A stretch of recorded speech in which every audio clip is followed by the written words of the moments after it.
Patrons who visit the Henry Ford Centennial Library through the end of January will have an opportunity to visit the beautiful Turner Town exhibit, which is meant to educate and enlighten about Turner syndrome.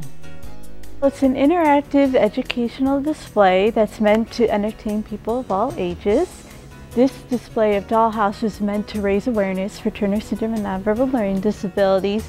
It follows a girl with these conditions named Joy, and it showcases her life from her birth to her teenage years.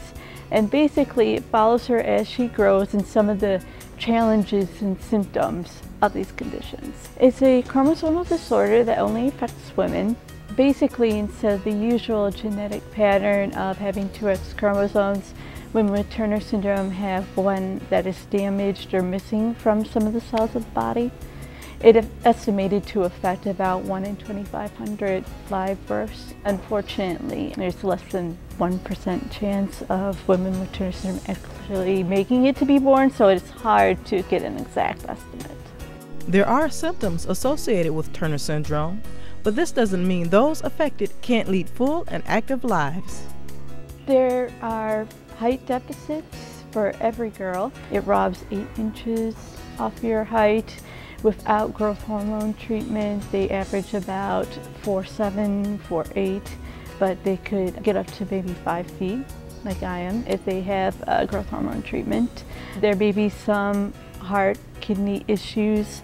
These women are more prone to having celiac disease, Crohn's disease. There could be some nonverbal learning disabilities, having difficulty with nonverbal communication, interpreting that, visual, spatial, and motor coordination may be challenging for these people that are affected, but they could still be very bright and very articulate.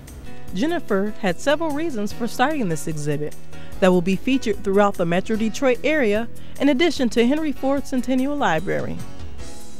Well, I found that there's a lot of teachers, physicians, parents that really didn't know much about this condition. And I have also found, unfortunately, misinformation in my high school and college textbooks about this disability.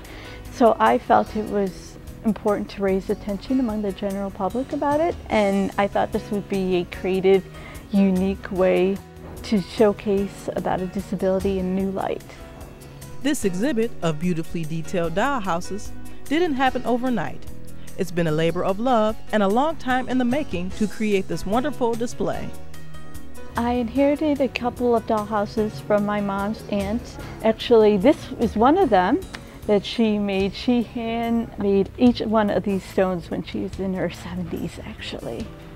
And I just thought that this would be a way to engage people about an issue that may not be fun or exciting. This would be a great way to bring people into the dollhouses. Since these are shorter girls' miniature houses, I thought there was a great connection there. I accumulated more dollhouses through garage sales, rummage sales.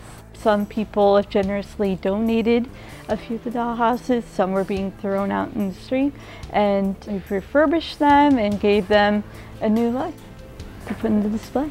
I hope that they'll see that people with disabilities can be very accomplished with the right accommodations and support. They could do really just about anything they put their mind to.